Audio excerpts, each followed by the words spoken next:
Boa noite para você. O TVU Notícias desta sexta-feira está no ar. Você sabe o que é a leucemia e o grau de conhecimento que as pessoas têm sobre esse tipo de câncer? Pesquisa aponta que ainda falta informação sobre a doença. Estudantes de engenharia podem representar a UFO e Uberlândia na competição nacional Baja Sai Brasil.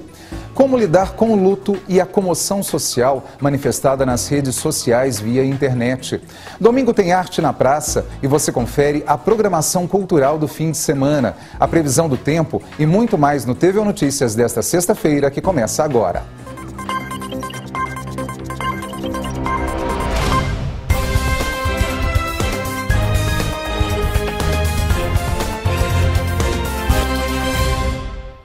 3% dos casos de câncer são de leucemia. Para divulgar o que é a doença, os sintomas e a importância da doação de medula óssea, uma equipe de estudantes do curso técnico em agropecuária do Instituto Federal do Triângulo Mineiro desenvolveram uma pesquisa. Os resultados mostram que parte dos jovens não conhece bem o tema. Os laços laranjas da capa simbolizam a luta contra o câncer de leucemia. O caderno é um diário de bordo que mostra todas as etapas desenvolvidas na pesquisa. O projeto foi realizado por 5 alunas e o objetivo foi descobrir qual o nível de conhecimento dos estudantes do 2º ano do ensino médio sobre a leucemia. A gente decidiu que seria uma coisa muito interessante para falar, porque é uma coisa que poucas pessoas têm conhecimento, é uma coisa que agrava muito dentro da sociedade. Sem falar que 3% dos casos de câncer normalmente são leucemia. E a gente achou que seria muito interessante falar sobre e que seria uma coisa que as pessoas queriam saber.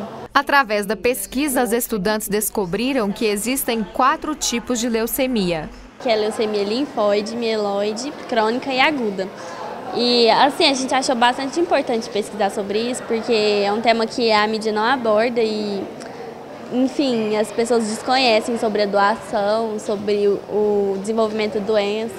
Para descobrir o resultado, a equipe visitou 5 turmas do 2º ano e aplicou cerca de 150 questionários. A gente pode perceber que a maioria dos alunos sabe o que é leucemia, mas eles não sabem como que é feito o processo de doação de medula óssea e nem onde que ele é feito aqui em Uberlândia. A estudante Lara conta que antes de preencher o questionário conhecia pouco sobre a doença. A pesquisa das colegas ajudou a passar novas informações. É um tema que muitas pessoas não conhecem aprofundadamente e que a gente pode saber um meio de ajudar as pessoas que têm a doença e saber mais da doença, como ela realmente funciona no organismo das pessoas e procurar mesmo ajudar, fazendo a doação da medula óssea. O projeto começou em março desse ano. A professora de biologia e orientadora Tatiana conta que o trabalho foi desenvolvido para a Semana Multidisciplinar da IFTM e foi apresentado na Feira Ciência Viva. O evento fez parte da Semana Nacional de Ciência e Tecnologia. A próxima meta da equipe é divulgar os resultados em revistas científicas e pesquisar sobre a leucemia em animais. Foi lá no período, acho que de março, maio, as meninas me procuraram aqui no corredor e propuseram a gente fazer um trabalho sobre leucemia.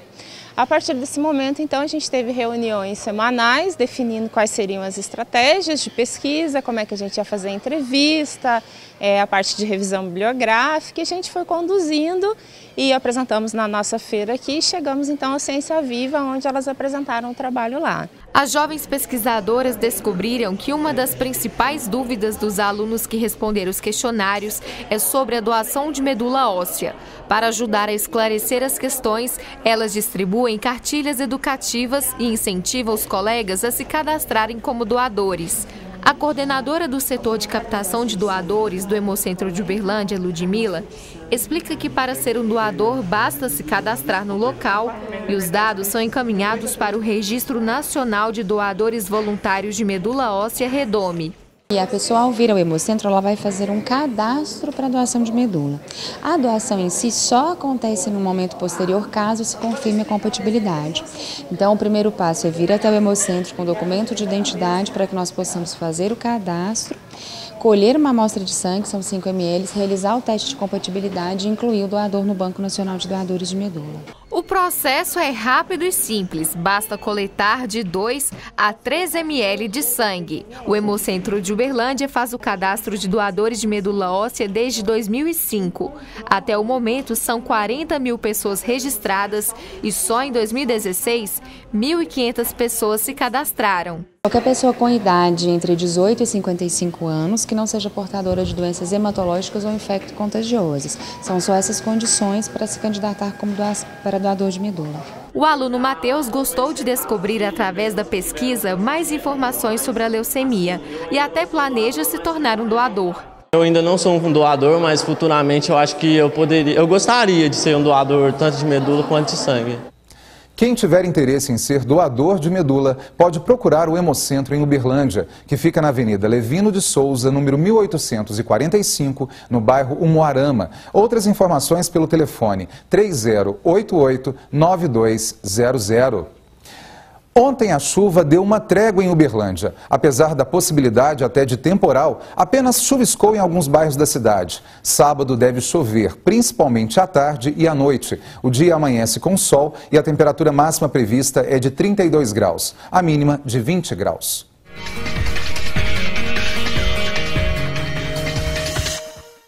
Em Monte Carmelo, o sábado começa com sol encoberto pelas nuvens. Deve chover ao longo do dia e a temperatura fica entre 18 e 31 graus. Em Nova Ponte, vai fazer muito calor, máxima de 33 graus e mínima de 21. Pode chover principalmente à tarde e à noite. Em Estrela do Sul, também o dia será quente, com a máxima prevista de 34 graus e a mínima de 21. O dia começa com sol e aumento de nuvens, chuva no restante do dia. Em Patos de Minas, a temperatura vai ficar entre 17 e 33 graus. Vai ser um sábado quente, mas com possibilidade de chuva durante quase todo o dia. Na próxima semana, o Teatro de Bolso do Mercado Municipal vai receber o evento Natal de Cavaquinho com Cavaquinho Batuta, um projeto cultural que oferece oportunidade para que crianças aprendam a tocar o instrumento. A apresentação será no dia 12 e até lá, muitos ensaios e preparação do repertório. Na sala improvisada, as crianças ensaiam as tradicionais músicas natalinas. Pouco a pouco, se preparam para a apresentação especial.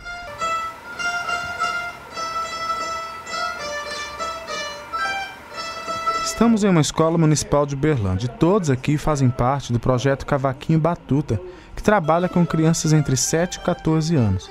A intenção é levar o contato com o cavaquinho para aquelas crianças que não teriam condições de ter o acesso. Algumas crianças estão conosco desde o começo do projeto.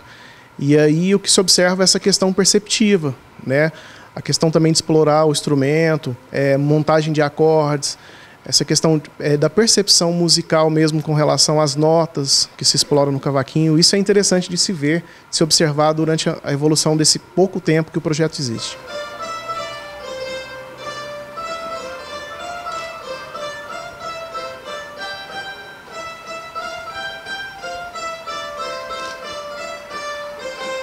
As aulas acontecem uma vez por semana e o projeto cultural tem essa característica de passar por diversas escolas. O projeto ele já aconteceu, o ano passado ele aconteceu numa escola no bairro Canaã, atualmente ele está acontecendo aqui no bairro Mansur. Eu já apresentei outras vezes, foi pouca, mas eu apresentei e eu tô achando legal. Tem mais dificuldade no carinhoso e eu quis entrar, pedi pra minha mãe, implorei, aí eu entrei. Eu já fiz várias apresentações, mas eu acho que essa vai ser bem legal também. E as mudanças na vida dessas crianças vão muito além do aprender a tocar. Então, o que eu acredito, na verdade, não só pelo trabalho do Cavaquinho Batuta, mas a música ela trabalha a questão da sensibilidade humana, né? E aí favorece vários aspectos, até mesmo essa questão de se relacionar com o outro, né? Do olhar para com o outro. Isso é que eu observo assim, muito presente para quem está no meio musical. No dia 10 de dezembro, o grupo se apresenta no Mercado Municipal. Ana Júlia até adiantou a declamação de uma poesia que fará parte da apresentação. Ao som do cavaquinho, era o cantar do povo que ouvia ao som do instrumento singular.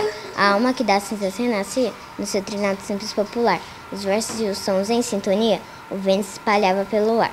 O músico tocando se exibia, abrindo a alma ao povo em seu tocar. Uma após as outras, as notas se esgrimiam, e ao seu redor, o sonho, a fantasia. Nem todos se sentiam com prazer, Embalada ao som do cavaquinho, desafiava a vida com carinho, vibrava em si a força de viver. Ao todo, 15 batutinhas irão se apresentar no Teatro de Bolso do Mercado Municipal. O evento contará ainda com participações especiais. Nós iremos agora apresentar o evento Natal de Cavaquinho pelo 2º ano, aqui na cidade de Uberlândia, no Teatro de Bolso, dia 10 de dezembro, às 8 horas. Natal de Cavaquinho contará com 13 canções apresentadas por esses batutinhas que cantam, encantam e não têm medo de ser feliz.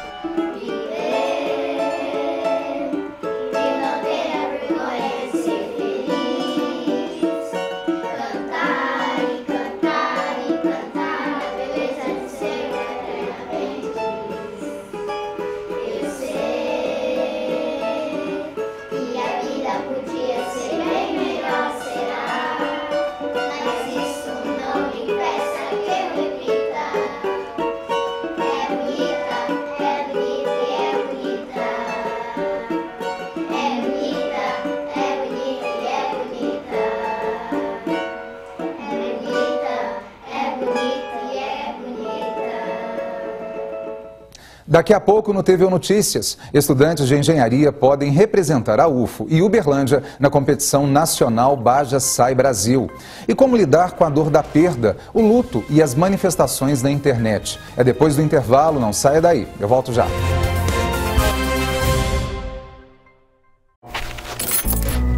Volta, te imploro, não me deixe aqui ligada, sozinha com a casa iluminada, desperdiçando assim a minha luz. Se liga, meu amor, me desliga, por favor, não posso suportar tamanha dor. Se liga, use a energia de forma consciente, o planeta agradece.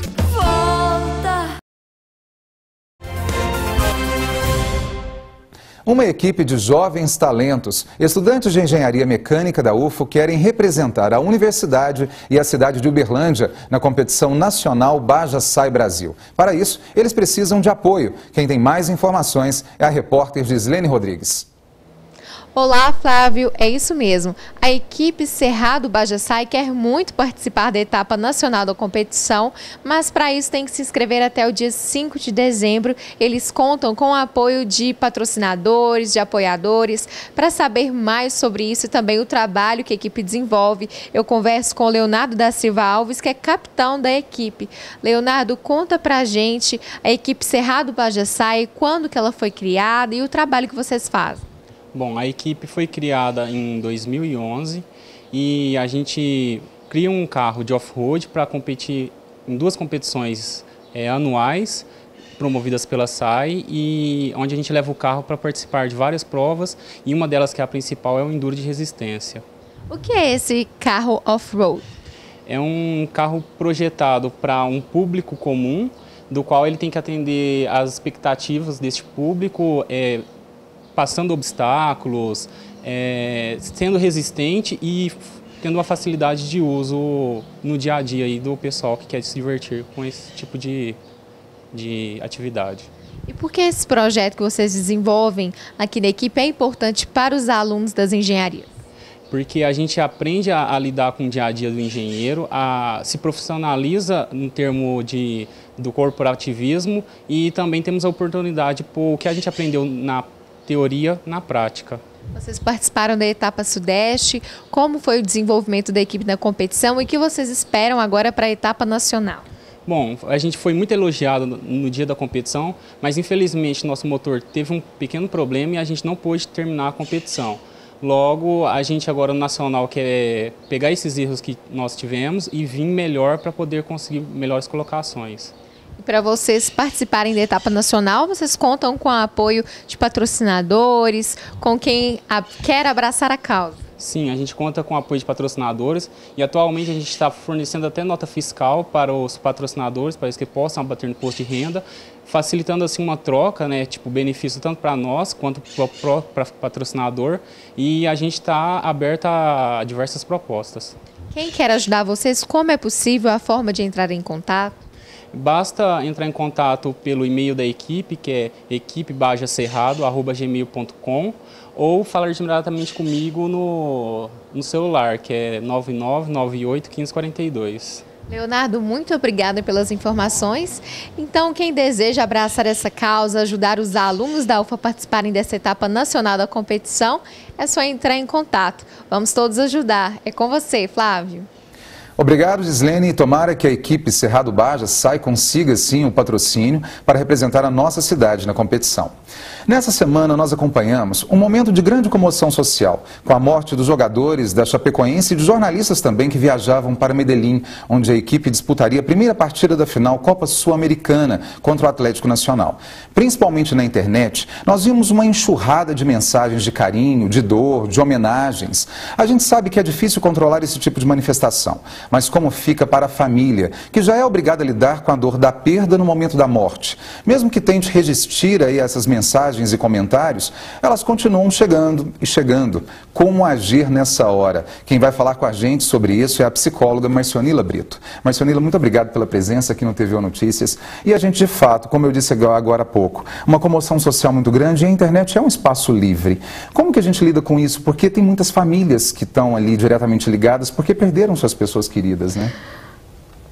Acho bom também estar aqui, viu? Que bom, obrigado, Marcionila. Olha, queria dizer que no Brasil, nós não somos treinados para lidar com morte. Aqui é um país de muita alegria, de muita euforia, de muita festa, de muita comemoração. E nós normalmente não sabemos lidar com isso. Morre uma pessoa na família e as pessoas entram em parafuso como se não soubessem que isso um dia ia acontecer. Imagina uma coisa desse tamanho com 70 e tantas pessoas mortas, pessoas que tinham, os outros tinham vínculos com elas e que são expressados agora de uma maneira inconveniente. Por quê? Porque eles não estão preparados para lidar com nada disso. E também tem uma coisa que a gente não tem. A gente aqui é muito livre para tudo. A gente acha que a gente tem liberdade para fazer o que quer. Inclusive para falar o que bem entende ou escrever e onde quer que esteja. E não é assim. O que a gente percebe é uma licenciosidade mesmo para lidar com a vida do outro na internet. As pessoas, tanto elas se expõem, elas colocam coisas delas que elas jamais deveriam colocar na rede, como elas colocam da vida do outro. E se o outro já morreu, então ele nem está aqui mais para dizer se gostou ou não gostou, nem para falar muito obrigado, ou meu amigo, não precisava tanto, né? O problema que eu faço até uma brincadeira, eu falo, as pessoas teclam e os dedos não têm juízo. Os dedos ficam muito longe da cabeça e não dá tempo do juízo mandar neles. E eles escrevem compulsivamente. E sem pensar nas consequências também, né? Que sem tem pessoas por trás que vão outro. interpretar de determinada maneira, que talvez não é a maneira que você coloca ali naquele momento. É a história de não pensar no outro. Eu quero falar, eu quero me colocar, mas o outro quer ouvir, o outro está em condições de ouvir. Tem coisa que não dá para falar. Pois é, Marcionila, no caso de uma mãe, a gente sabe que os adolescentes, os jovens principalmente, estão na internet, nas mídias sociais. E quase sempre são eles, quer dizer, somos nós que controlamos a nossa própria mídia social. Sim. E quando a gente vai embora, quer dizer, até que a gente consiga realmente uma licença, uma determinação da própria justiça para talvez reverter aquela situação ou outra pessoa ter acesso, aquilo continua. E a mãe tem acesso, os irmãos têm acesso. Como é que fica isso? Por exemplo, você reviver essa dor, uma dor que é tão forte no momento da perda e revivendo com as mensagens. Fica dilacerante, fica desrespeitoso. As pessoas precisam pensar que essas mães, elas não perderam um jogador, elas perderam um filho. Essas mulheres não perderam um ídolo, elas perderam, não era só o ídolo do esporte, era um marido, era um irmão. Então, o que as pessoas precisam se colocar no lugar do outro, Flávio. Sabe, se isso acontecesse comigo, o que eu queria que fizessem agora, coloque-se no lugar do outro e você vai saber que você não pode falar tudo o que quer, do jeito que quer, na hora que bem entende. Eu sei que a gente não pode voltar no tempo e voltar a não usar as tecnologias de informação. Isso é impossível. Mas dá para a gente, por exemplo, pelo menos pensar naquele papel que a gente fazia anteriormente, pelo menos no interior do país, no interior de Minas, liga para a pessoa, pergunta se ela está bem, vai lá, leva alguma quitanda, alguma coisa para saber se ela realmente precisa de uma palavra de carinho presencialmente. Ainda é melhor dessa forma do que você utilizar de um canal de comunicação como a internet. Sem dúvida. E acho que assim, a visita, você pede licença se a pessoa... E isso é coisa que só os íntimos devem fazer. Você nunca entrou na casa da pessoa. Você vai lá fazer o quê? Que nem... Ontem encontrei uma pessoa que eu conheço socialmente, encontrei um filho da pessoa que teve um câncer, tarará, tarará, tarará. Eu falei, e aí, como é que está sua mãe? A minha mãe está bem, blá, blá, blá, blá. Ah, vai lá visitar ela. Eu falei, eu nunca fui na casa de vocês, eu ir lá agora. Olha, fala para ela, se ela precisar da minha visita, me avisa, em 5 minutos eu estou lá, a pessoa até mora perto da minha casa, em 5 minutos eu estou lá.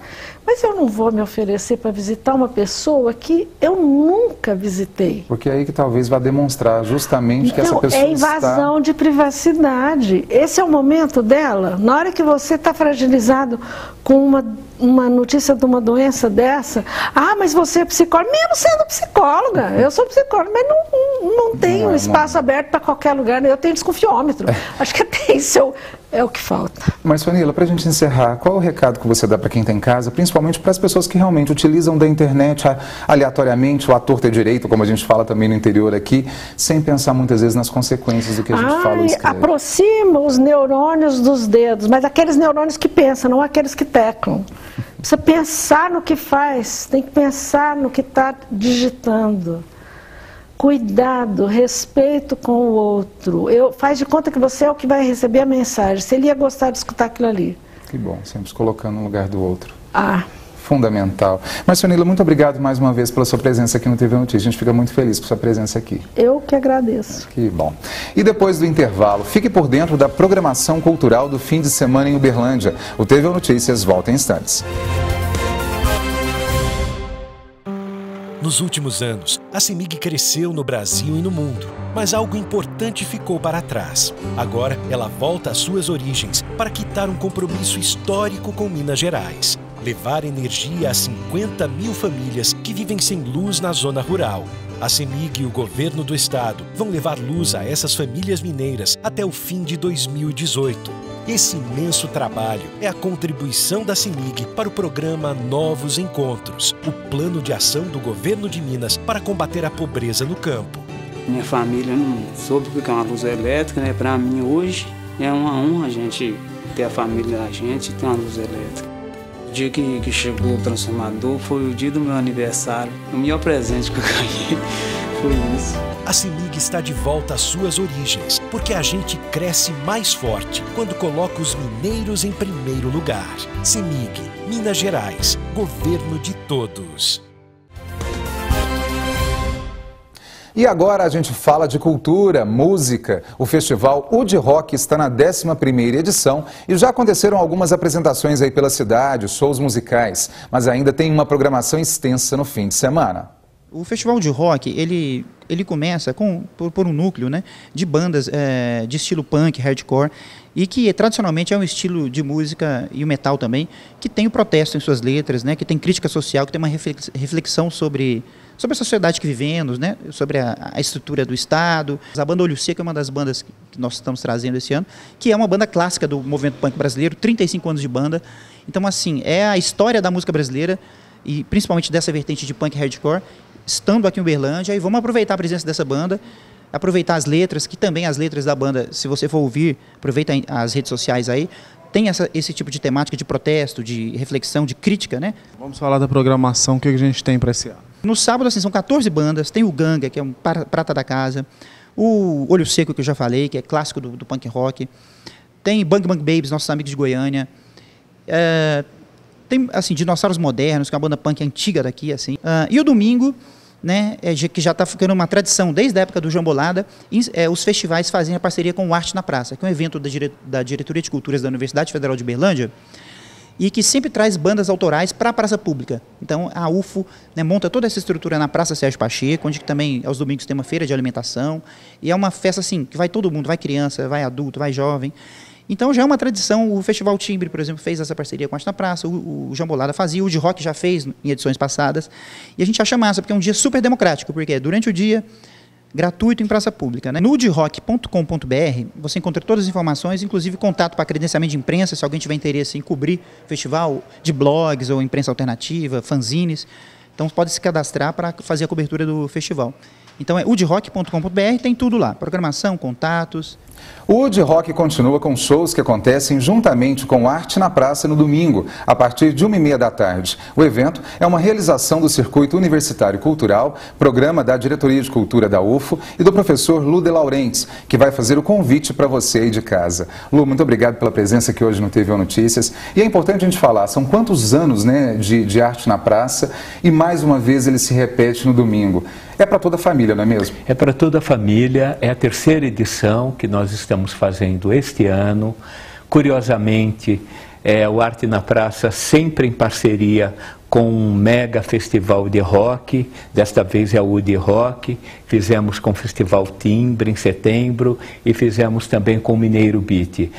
Está quase debutante, quase 15 anos de Arte na Praça, sempre na Praça Sérgio Pacheco. E nessa edição, o que as pessoas vão contar? Quem vai se apresentar e que tipo de música, que tipo de estilo musical, inclusive, nós vamos acompanhar lá? Vamos lá.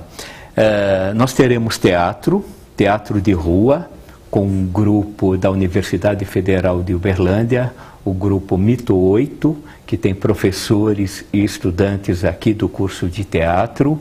Teremos uma bateria da diversidade, onde, na parceria com a Pró-Reitoria de Assuntos Estudantis e a DICULT e o Valvulado, nós estamos fazendo. E na música, né, que digamos que é aquela parte maior, né, do Arte na Praça, nós teremos 5 apresentações. A apresentação do Udi School, rap, depois uma banda de Belo Horizonte chamada Sara Não Tem Nome, que o forte é o que hoje se chama de indie. Os velhos e queridos e sempre joviais Porcas Borboletas, bem no meio da tarde, bem no meio da programação. Depois, a Lisandra, que é uma estudante da Universidade Federal de Uberlândia, do campus Patos de Minas, e que saiu vitoriosa no último Festival Universitário da Canção aqui. Ela é ótima, mas no sentido intérprete. E, por fim, a molecada do Cachalote Fus, que está mandando bem também música autoral. Lu, o que a gente percebe é que a censura é livre, né? Para toda a família, quer dizer, criança, adolescentes, o pai, a mãe, todo mundo pode ir curtir um dia agradável. O Arte na Praça é uma das coisas mais bonitas que essa cidade tem, porque eu gosto muito de um bordão que eu aprendi aqui, de mamando a caducando, sabe? A gente vê crianças, tem jovens, senhores e senhoras como eu, e até mais velhos, e ele tem esse link com a Feira da Gente, onde tem uma gastronomia bacana e onde tem também uma artesania bacana. Então, as últimas edições, a Praça Sérgio Pacheco, ela fica quase que totalmente tomada. É isso, as pessoas querem essa liberdade, né, de estar na grama, de estar conversando com as pessoas e tudo mais. Lu, eu peço para você reforçar o convite para quem está em casa, então, para participar domingo às 1h30 da tarde. Pessoas queridas, venham ao Arte na Praça, Conexão Udi Rock, a partir de 13h30 até às 19 horas, no domingo, dia 4 de dezembro, dia de Santa Bárbara, que no sincretismo é Iansã, e ao mesmo tempo nós teremos ali também um papel contribuidor da ADUFO. Muito bom, importante isso aí. Olha, então fica o convite. Arte na Praça neste domingo, então na Praça Sérgio Pacheco, às 1h30 da tarde. Lu, obrigado mais uma vez pela presença aqui hoje. Muito obrigado nós por tudo. Que bom. E a gente continua falando da programação cultural do fim de semana. Hoje é sexta-feira e desde as 6 horas da tarde, grupos de samba e até membros das escolas de samba e blocos carnavalescos participam de uma grande festa em comemoração ao centenário do samba. Lá no Galpão, na rua Roberto Margonari, número 820, no bairro Luizotti de Freitas. Qualquer pessoa pode participar, então vale a pena dar um pulinho lá. Agora acompanhe comigo outros eventos programados para o fim de semana.